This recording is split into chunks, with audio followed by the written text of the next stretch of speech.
Assalamualaikum warahmatullahi wabarakatuh. Saya Yovan Dukma Wahyu Pratama akan mempresentasikan jenis dan karakteristik bencana serta siklus penanggulangan bencana. Pengertian bencana. Bencana disaster merupakan fenomena yang terjadi karena adanya pemicu, ancaman, dan kerentanan sehingga menimbulkan terjadinya resiko. Di dalam Undang-Undang Nomor 24 Tahun 2007 juga didefinisikan mengenai bencana alam, bencana non-alam, dan bencana sosial. Bencana alam adalah bencana yang diakibatkan oleh peristiwa atau serangkaian peristiwa yang disebabkan oleh alam, antara lain berupa gempa bumi, tsunami, gunung meletus, banjir, kekeringan, angin topan, dan tanah longsor. Bencana non-alam adalah bencana yang diakibatkan oleh peristiwa atau rangkaian peristiwa non-alam yang antara lain berupa gagal teknologi, gagal modernisasi, epidemik, dan wabah penyakit.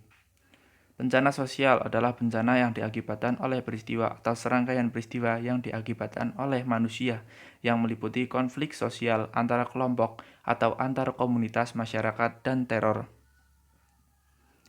Jenis dan karakteristik bencana. Ada bencana geologis, bencana klimatologis, dan bencana alam ekstraterestrial.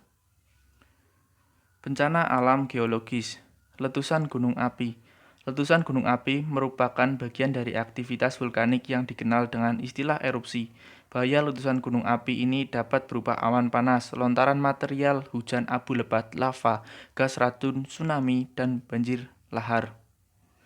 Karakteristik letusan gunung api ini biasanya ada tanda peringatan dan dapat diprediksi, dapat merusak struktur bangunan. Aliran lava dapat mengakibatkan kebakaran. Sebaran debu vulkanik dapat menjangkau areal yang luas. Banjir lava dapat terjadi jika disertai hujan. Tingkat isyarat gunung berapi di Indonesia ada status awas, siaga, waspada, dan normal. Tanah longsor. Tanah longsor merupakan salah satu jenis gerakan massa tanah atau batuan ataupun percampuran keduanya yang bergerak menuruni atau keluar lereng akibat terganggunya kestabilan tanah ataupun batuan penyusun lereng. Tanda-tanda longsor adalah sebagai berikut, yaitu munculnya retakan-retakan di lereng sejajar dengan arah tebing biasanya terjadi setelah hujan. Munculnya mata air baru secara tiba-tiba. Tebing rapuh dan kerikil mulai berjatuhan. Jika musim hujan, biasanya air tergenang. Menjelang bencana itu, airnya langsung hilang. Pintu dan jendela sulit dibuka. Runtuhnya bagian tanah dalam jumlah besar. Gempa bumi.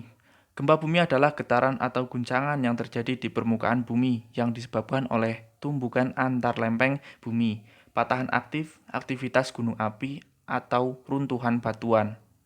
Karakteristik dari gempa bumi ini adalah berlangsungnya dalam waktu yang sangat singkat, lokasi kejadian tertentu, akibat dapat menimbulkan bencana, berpotensi terulang kembali, belum dapat diprediksi, tidak dapat dicegah, tapi akibat yang ditimbulkan dapat dikurangi. Tsunami. Tsunami yaitu adalah serangkaian gelombang ombak laut raksasa yang timbul karena adanya pergeseran di dasar laut akibat gempa bumi. Tsunami memiliki karakteristik yaitu kecepatan tsunami tergantung pada kedalaman laut dan percepatan gravitasi di tempat tersebut.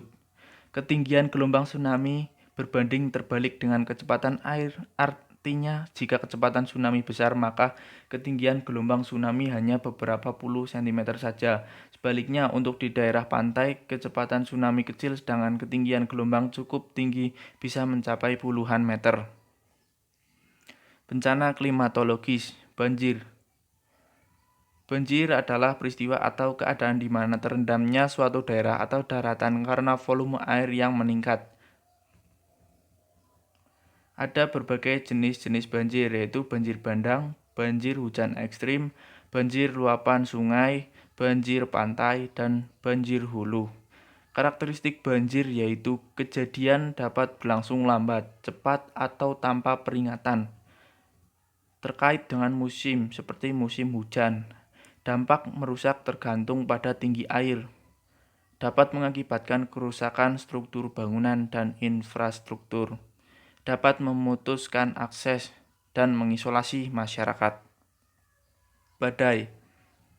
Badai adalah fenomena alam yang disebabkan oleh gangguan atmosfer yang dahsyat di darat dan di air. Ada dua jenis badai, yaitu siklon tropis, dan tornado. Ciri-ciri datangnya tornado yaitu langit terlihat hitam atau mendung, terjadinya hujan es di sekitar daerah.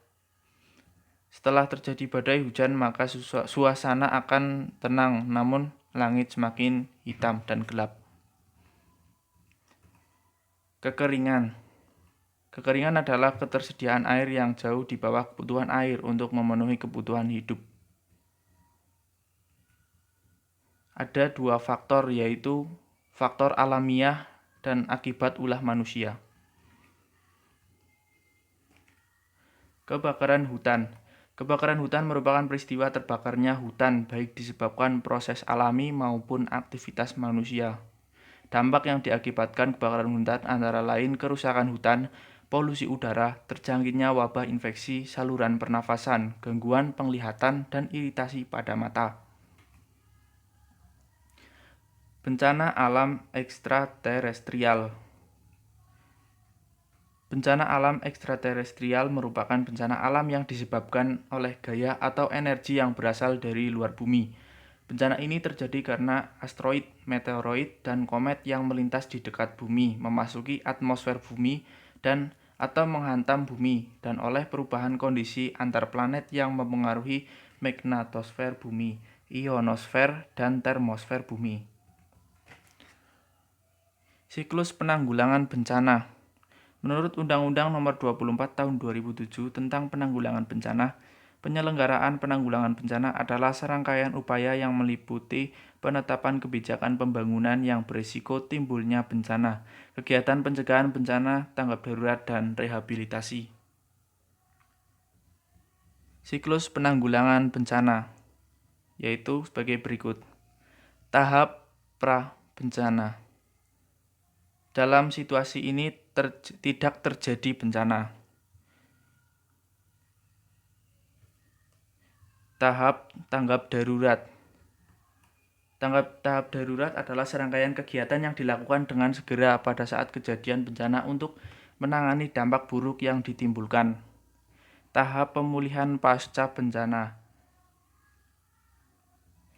Tahap pemulihan pasca bencana meliputi rehabilitasi dan rekonstruksi.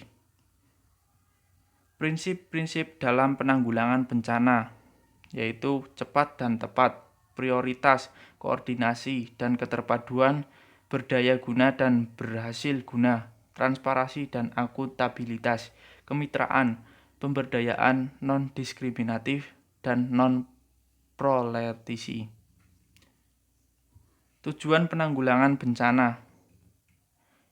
Penanggulangan bencana bertujuan untuk memberikan perlindungan kepada masyarakat dari ancaman bencana, menyelaraskan peraturan perundang-undangan yang sudah ada, menjamin terselenggaranya penanggulangan bencana secara terencana, terpadu, terkoordinasi, dan menyeluruh, menghargai budaya lokal, membangun partisipasi dan kemitraan publik serta swasta, mendorong semangat gotong royong, kesetiakawanan, kedermawanan, menciptakan perdamaian dalam kehidupan bermasyarakat dan bernegara. Terima kasih. Wassalamualaikum warahmatullahi wabarakatuh.